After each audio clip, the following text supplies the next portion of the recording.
నమస్తే. Welcome to Suman TV. ప్రస్తుతం మనతో పాటు ఉన్నారు ప్రముఖ ఆస్ట్రాలజర్, వాస్తు నిపుణులు, ఆధ్యాత్మికవేత్త, శివయోగి శిష్ల జయశంకర్ గారు. నమస్తే గురుగారు. మా ఆయుష్మతి భవ. అత్యాధునికమైన టెక్నాలజీతో ఫెర్టిలిటీ ట్రీట్మెంట్ అందిస్తోంది మెడిసి ఐవీఎఫ్. గురుగారు, మనం ప్రతి నెలలోనూ పౌర్ణమిని చూస్తూ ఉంటాం. బట్ ఈ 24న వచ్చేది మాఘ పౌర్ణమి అని వింటూ ఉన్నాం. మాఘ పౌర్ణమి విశిష్టతను తెలియజేస్తారా? అసలు మాఘమాసం అంటేనే చాలా విశిష్టమైన మాసం.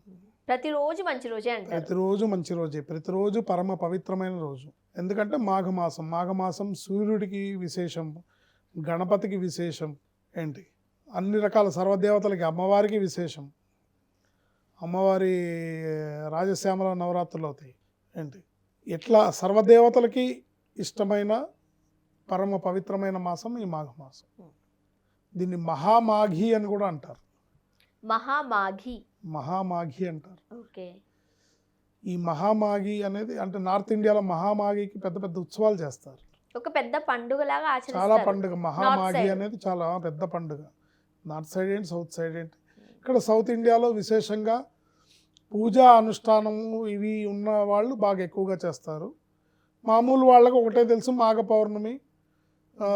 చాలామందికి ప్రతి పౌర్ణమికి కూడా లలితా సహస్రనామ స్తోత్ర పారాయణ సాయంత్రం పూట పాలల్లో చంద్రుడిని చూస్తూ లలితా సహస్రనామం పారాయణ చేసుకునే ఆనవాయితీ మన 2 రాష్ట్రాల్లో చాలామందికి ఉంది.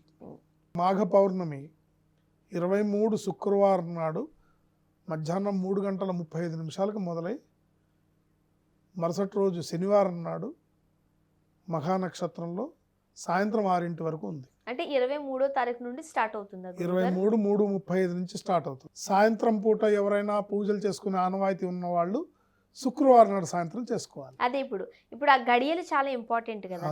అంటే 24వ తారీఖున చేసుకుంటే మంచిది అంటారా? 23 మధ్యాహ్నం నుంచే మనకు వస్తుంది కాబట్టి 23 సాయంత్రం కూడా చేసుకోవచ్చా? పగలు చేసుకునే పూజలన్నీ 24 చేసుకుంటాం. పున్నమి చంద్రుణ్ణి చూస్తూ లలితా సహస్రనామ స్తోత్ర పారాయణ చేసే ఆనవాయితీ చాలా మందికి ఉంది. ఆ పున్నమి చంద్రుడిని చూస్తూ చేసుకునే పారాయణ శుక్రవారం నాడు చేసుకోవాలి. ఓకే. మహాలక్ష్మి పూజ కానీ లలితా సహస్రనామం పారాయణ కానీ, అంటే చాలామందికి ఆనవాయితీ ఎట్లా ఉంటుందంటే, ఓ పెద్ద పళ్ళెంలో 1 లీటర్ ఆవు పాలు పోసి ఆ ఆవు పాలలో చంద్రుడిని కనపడేటట్టుగా పెట్టుకుంటారు. పెట్టుకొని అక్కడ చంద్రుడిని చూస్తూ లలితా సహస్రనామ స్తోత్ర పారాయణ చేసే ఇండివిజువల్గా చేసేవాళ్ళు ఉన్నారు, సామూహికంగా చేసేవాళ్ళు ఉన్నారు, రకరకాలుగా చేస్తారు. చేసి అమ్మవారికి తగు ధూపదీప నైవేద్యాలతో పూజ చేసుకుంటారు. ఇది ఒక ఆనవాయితీ. శుక్రవారం నాడు సాయంత్రం ఈ పూజ చేసుకుంటే మంచిది. ఓకే.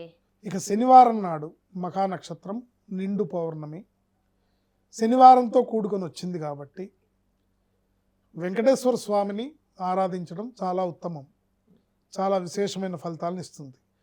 అవకాశం ఉంటే తిరుమల వెళ్ళి వెంకటేశ్వర స్వామిని దర్శించుకోవచ్చు. అవకాశం లేకపోతే మీకు దగ్గరలో ఉన్న వెంకటేశ్వర స్వామిని దర్శించుకోవచ్చు. ఏంటి పౌర్ణమి విశేషం. శనివారం నాడు మఖా నక్షత్రం, మహామాఘి, అందులో పౌర్ణమి నక్షత్రం కూడా బాగా కలిసి వచ్చింది. అందుకని వెంకటేశ్వర స్వామిని దర్శించడం విశేషం. చాలామందికి ప్రతి పౌర్ణమికి సత్యనారాయణ స్వామి వ్రతం చేసుకునే ఆనవాయితీ ఉంటుంది. అవును, చాలా మంది చేసుకుంటారు. సో ఈ మాఘ పౌర్ణమి విశేషం. ఒకవేళ మీరు సత్యనారాయణ స్వామి వ్రతం చేయగలిగిన ఆర్థిక స్తోమత ఉంటే, అంటే మీ ఆర్థిక స్తోమతకు తగ్గట్టు అందరినీ పిలిచి గ్రాండ్గా చేసుకోవచ్చు, లేదా సింపుల్గా మీరు మీ భార్య మీ కుటుంబ సభ్యులు కూర్చొని సింపుల్గా కూడా చేసుకోవచ్చు. ఇలా సత్యనారాయణ స్వామి వ్రతాన్ని ఆచరించడం చాలా ఉత్తమమైన ఫలితాలను ఇస్తుంది. ప్రతి పౌర్ణమికి సత్యనారాయణ స్వామిని వ్రతం చేసుకునే ఆచారం ఆనవాయితీ ఉన్నవాళ్ళు చాలామంది ఉంటారు. అలా చేయలేని వాళ్ళు కొంతమంది విశేషంగా మాఘ పౌర్ణమికి, కొంతమంది విశేషంగా చైత్ర పౌర్ణమికి, కొంతమంది విశేషంగా ఆశ్వీజ పౌర్ణమికి లేదా కార్తీక పౌర్ణమికి ఇలా చేసుకుంటూ ఉంటారు. మాఘ పౌర్ణమికి చాలా ఎక్కువ మంది చేస్తారు. ఎందుకంటే మాఘమాసం సూర్యభగవానుడికి సంబంధించింది కాబట్టి ఈ సత్యనారాయణ స్వామి వ్రతం చేసుకోవడంలో అక్కడ నవగ్రహాల్ని, అష్టదిక్పాలకుల్ని ఆహ్వానిస్తాం కాబట్టి మాఘ పౌర్ణమి రోజు సత్యనారాయణ స్వామి వ్రతం చేసుకుంటే మీకు సంవత్సరానికి సరిపడా గ్రహశాంతి ఏర్పడుతుంది.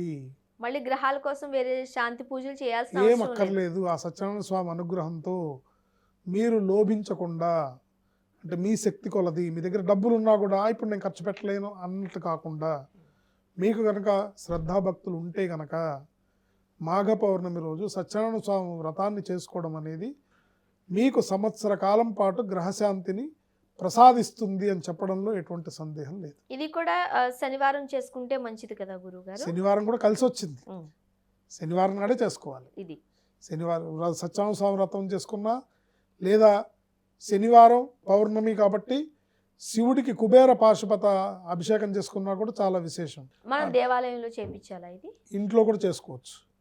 కుబేర పాశుపతంతో అభిషేకం అంటే ఇంట్లోనే చేసుకోవాలి. ఎలా చేస్తారు గురువు గారు సాధారణంగా? కుబేర పాశుపతం అంటే అది రుద్రానికి సంపుటీకరణ, కుబేర మంత్రం ఉంటుంది. రాజాది రాజాయ ప్రసహ్య సాయినే నమో వయం వైశ్రవణాయ కుబేర మంత్రం ఉంటుంది. యక్షాయ కుబేరాయ వైశ్రవణాయ అని మంత్రం ఉంటుంది. ఆ మంత్రంతో శివుడి అభిషేకంతో రుద్రాభిషేకాన్ని సంపుటీకరణ చేసి కుబేర పాశుపత అభిషేకం చేసుకోవడం చాలా విశేషమైన ఐశ్వర్యాభివృద్ధిని ప్రసాదిస్తుంది. అంటే ఇంతకుముందు మనం కొన్ని వీడియోస్లో మాట్లాడుకున్నట్టు ఆర్థికంగా ఎవరైనా ఇబ్బంది పడుతున్నారు అనుకోండి, సో ఈ రోజు ఇది చేసుకుంటే మంచిది, ఈ అభిషేకం చేస్తే మంచిది, చాలా మంచిది. లేదా సత్యనారాయణ స్వామి వ్రతం చేసుకున్నా మంచిది. మీ ఆసక్తి, మీ భక్తి, మీ ఆర్థిక స్తోమత, మీకు సత్యనారాయణ స్వామి వ్రతం చేసుకుంటే బాగుంటుందని మీ మనసు కనిపిస్తే అది చేసుకోండి. లేదు నేను శివుడికి విశేషంగా అభిషేకం చేసుకోవాలనుకుంటే విశేషమైన ద్రవ్యాలతో, ఎందుకంటే కుబేర పాశుపతం అనేది మీ స్తోమతను బట్టి ద్రవ్యాలు చెప్పడం జరుగుతుంది. ఆ ద్రవ్యాలతో పళ్ళ రసాలు, పంచామృతాలు, ఆవు నెయ్యి ఇలాంటి విశేషమైన ద్రవ్యాలతో ఈశ్వరుడికి అభిషేకం చేసుకుంటే బ్రహ్మాండమైన ఐశ్వర్యాన్ని ప్రసాదిస్తాడు. ముఖ్యంగా మాఘ పౌర్ణమి రోజు పాటించాల్సిన నియమాలు ఏమైనా ఉన్నాయా? బ్రహ్మచర్యం పాటించాలి. నాన్ వెజ్ తినటం మానేస్తే మంచిది. ఓకే.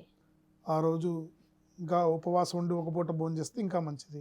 సాధారణంగా ఈ ఉపవాసాలు చేసేటప్పుడు, అంటే ఈ వ్రతాలు చేసేటప్పుడు ఉపవాసం చేస్తూనే ఉంటారు. ఉపవాసం ఉండే వ్రతాలు చేస్తూ ఉంటారు కదా? ముందు రోజు ఉపవాసం ఉంటారు. ముందు రోజు టిఫిన్ చేసి పూజ, ఆ రోజు సత్యనారాయణ స్వామి వ్రతం అయిన తర్వాత మధ్యాహ్నం భోజనం చేసేయచ్చు.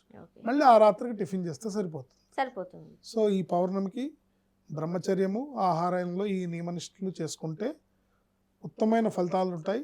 ముఖ్యంగా సత్యనారాయణ స్వామి వ్రతం కానీ, కుబేర పాశుపత అభిషేకం కానీ మీరు చేసుకోవడం అనేది ఐశ్వర్యప్రదం. 1 సంవత్సరానికి సరిపడా గ్రహశాంతి మీకు లభిస్తుంది అని చెప్పడంలో ఎటువంటి సందేహం లేదు. గురువు గారు, మాఘ పౌర్ణమి విశిష్టత ఏంటి? ఆ రోజు చేయాల్సిన పూజా పునస్కారాలు, లేదు అనంటే నియమాలు చాలా వివరంగా తెలియజేశారు. ధన్యవాదాలు. ఆయుష్మతి భవ.